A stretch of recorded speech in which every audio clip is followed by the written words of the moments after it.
তো এই বিষয়গুলো আসলে আমাদের সমাজে এখন অনেক বেশি হয়ে যাচ্ছে এবং এটা কমতেছে না, দিন দিন বাড়তেছে।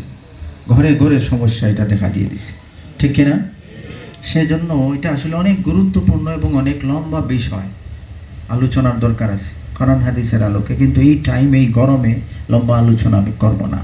শুধুমাত্র এই প্রসঙ্গে 3টা কথা বলবো, শুধুমাত্র 3টা কথা এই প্রসঙ্গে বলবো। এবং এই 3টা কথা যদি আমরা অন্তত বুঝতে পারি, তাহলেই এই সমস্যার সমাধানে কিছুটা হলেও আমরা রক্ষা পেতে পারব। কি 3টা কথা বলবো? 1 নম্বর, মা বাবার দোয়ার পাওয়ার কত, এটা আমার প্রথম কথা। মা বাবার বদদুয়ার পাওয়ার কত, এটা আমার দ্বিতীয় কথা। মা বাবার খেদমতের ফলাফল কি হতে পারে, এটা আমার তৃতীয় কথা। কয়টা কথা? দোয়ার ফল কি হবে, বদদোয়ার ফল কি হবে, আর খেদমতের ফলাফল কি হবে, এই 3টা কথা, এবং খুবই সংক্ষেপে, খুবই সংক্ষেপে।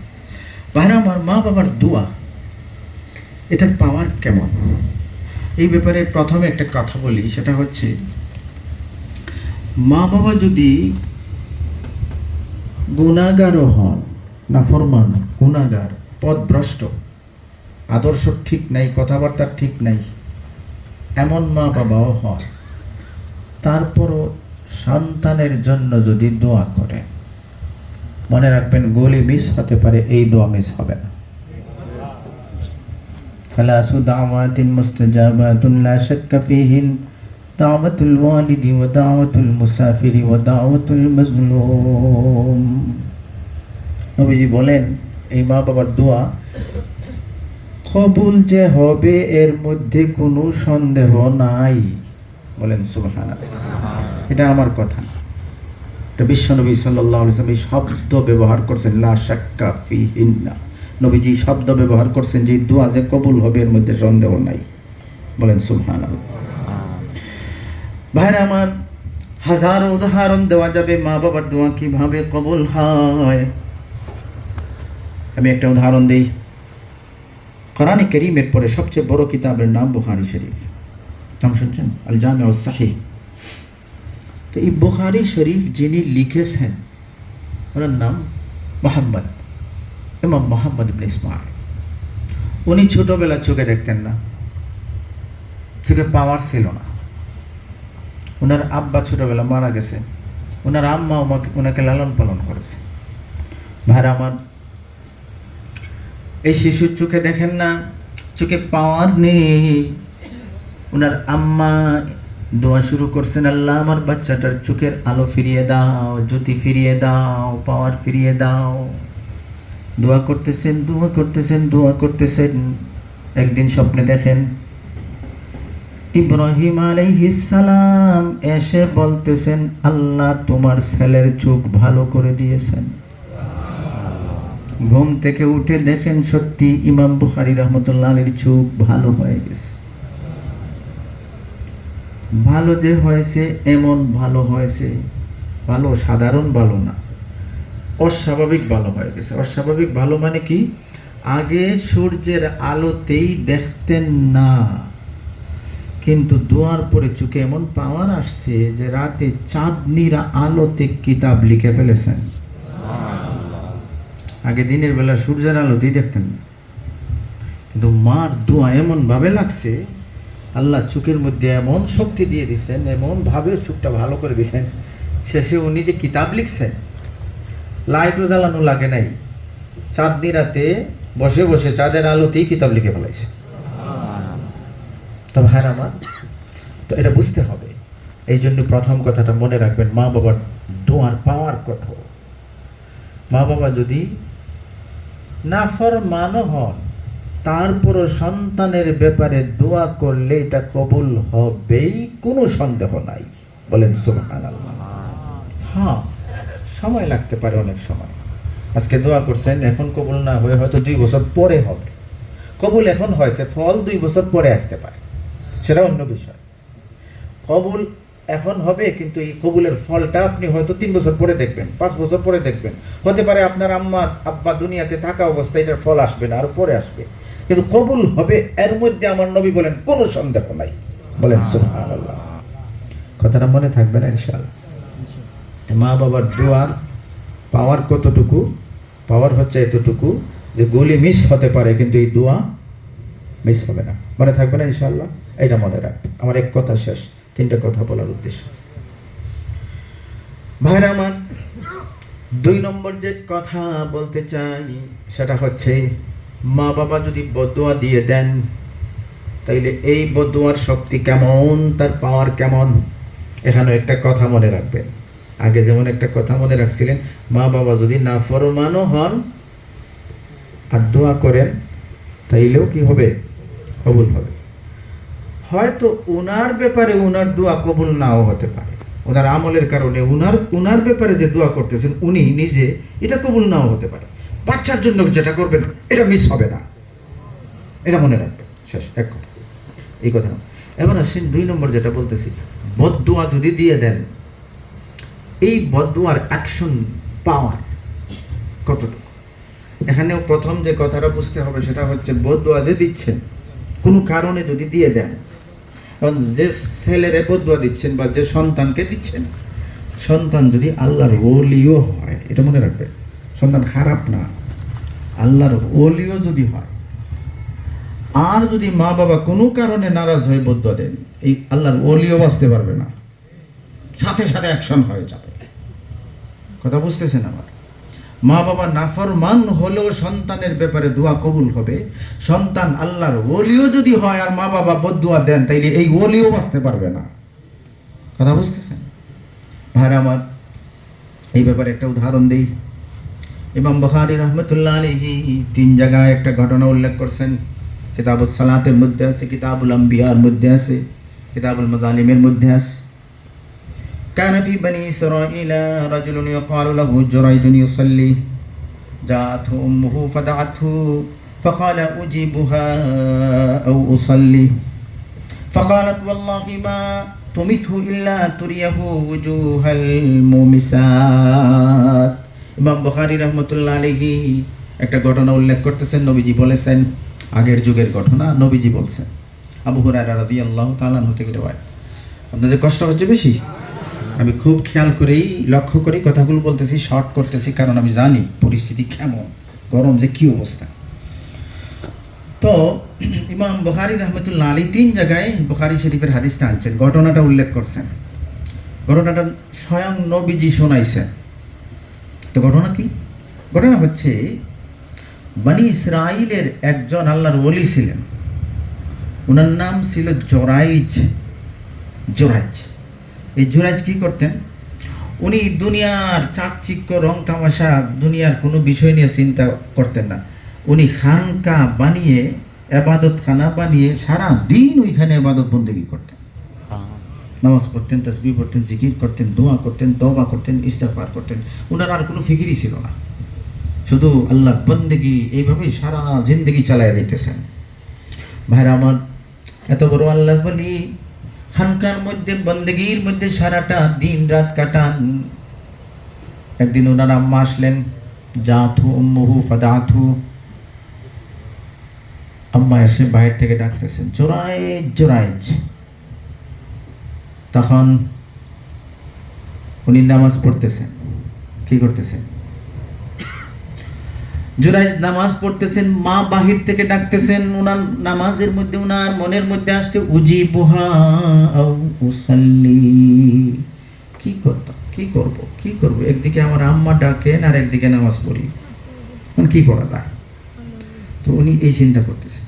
শেষ পর্যন্ত উনি নামাজেই সিদ্ধান্ত নিছেন, আমি নামাজটা শেষ করতে হবে।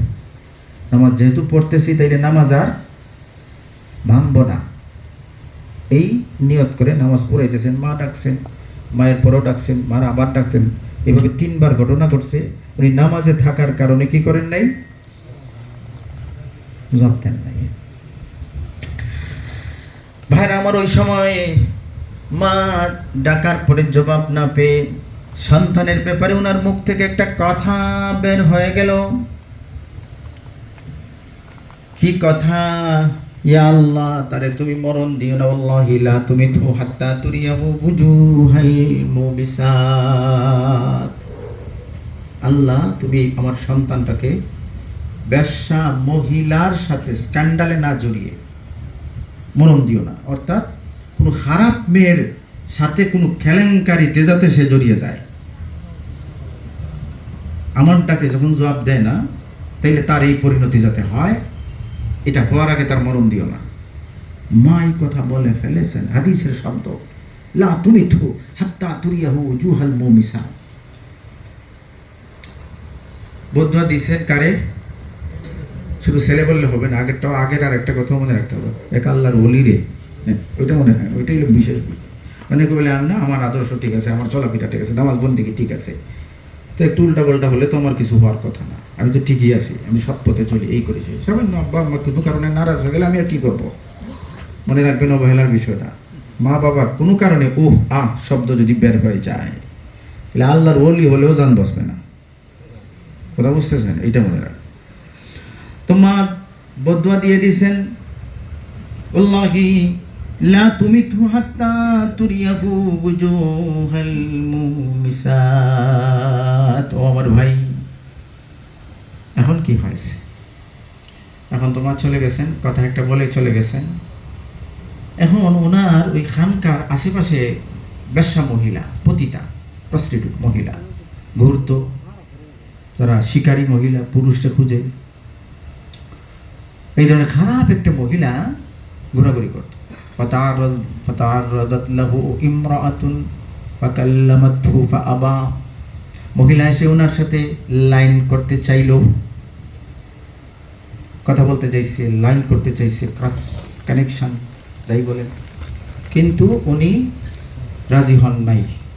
যেহেতু আল্লাহওয়ালা মানুষ, পিসাব মানুষ, আল্লাহর ওলি মানুষ, পাত্তা দিছেন না। ভাইরা আমার, তখন এই মহিলা এক রাখালের সাথে অবৈধ সম্পর্ক করল। রাখালের সাথে অবৈধ সম্পর্ক করার পরে ফাআমকানাতহু মিন নাফসিহা ফাওয়ালাদাত গুলামা। রাখালের সাথে সম্পর্ক করলো, মহিলা প্রেগনেন্ট হয়ে গেল। এক সময় মহিলার একটা সন্তান ভূমিষ্ঠ হলো। কিলা লাহা মিম্মান, মানুষ প্রশ্ন করলো, এই বাচ্চাটা, তোমার তো স্বামী নাই, বিয়ে হয় নাই, বাচ্চা পাইছো কিভাবে? হাদিসের শব্দ। মহিলাটা সোজা বলে দিছে, ওই আল্লাহর ওলির কাম এটা।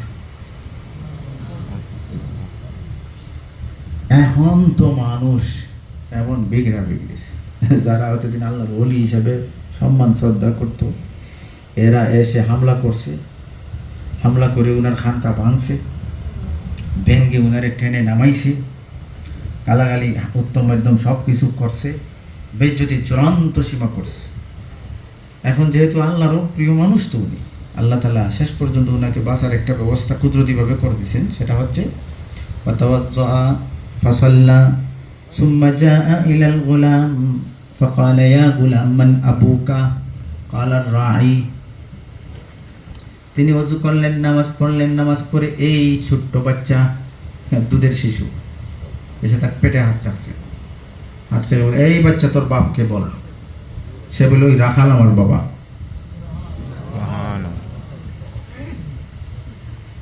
পরে তারা বলল, আমরা আপনার খানকা ভাঙছি, বেইজ্জত করছি, তোর পাটা ধরে মাপ চেয়ে বলতেছে, মাটির খানকারে আমরা সোনা দিয়ে বানাই দেব, তারপর আপনি আর নারাজ থাকবেন না, আমরা ভুল হয়ে গেছে।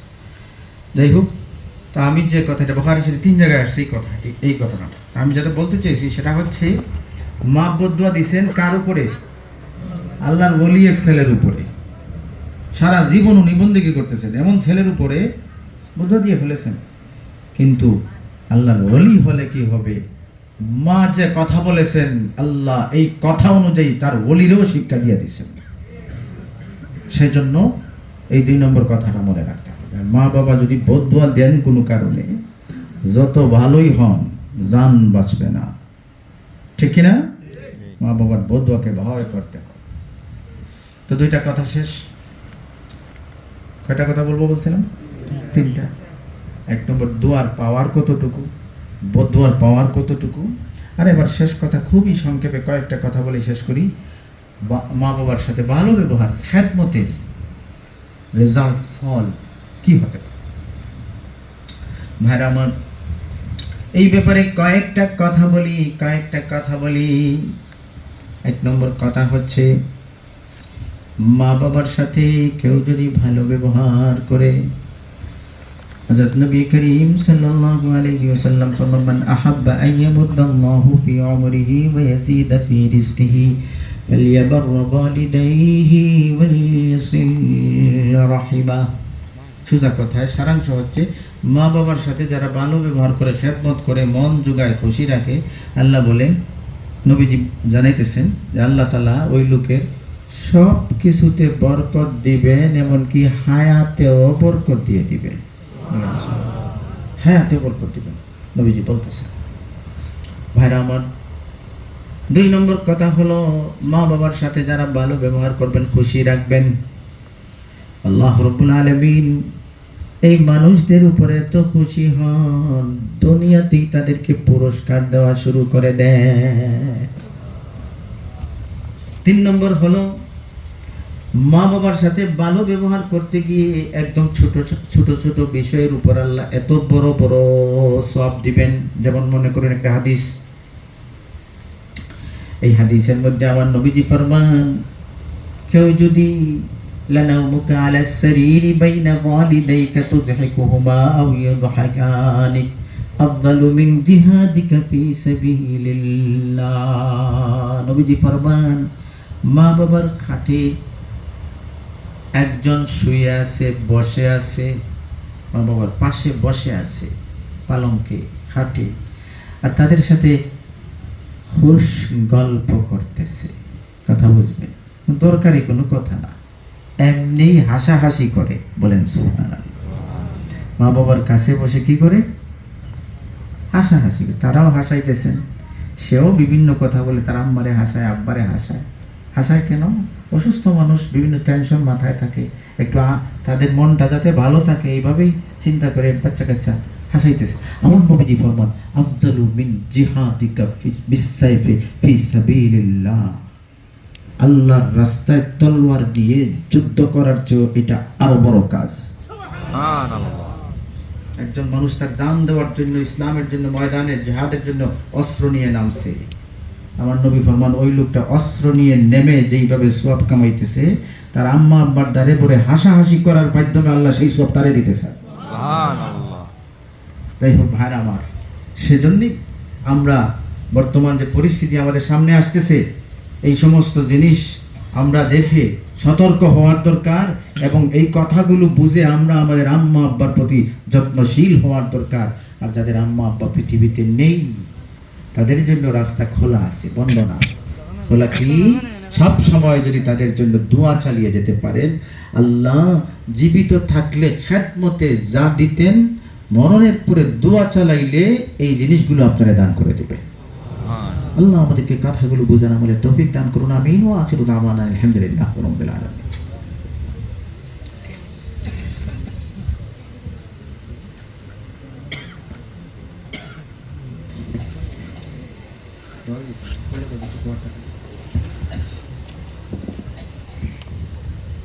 আলহামদুলিল্লাহ, হুজুর যে আলোচনা করেছে, আল্লাহ সবাই আমল করার তৌফিক দান করো। বিশেষ করে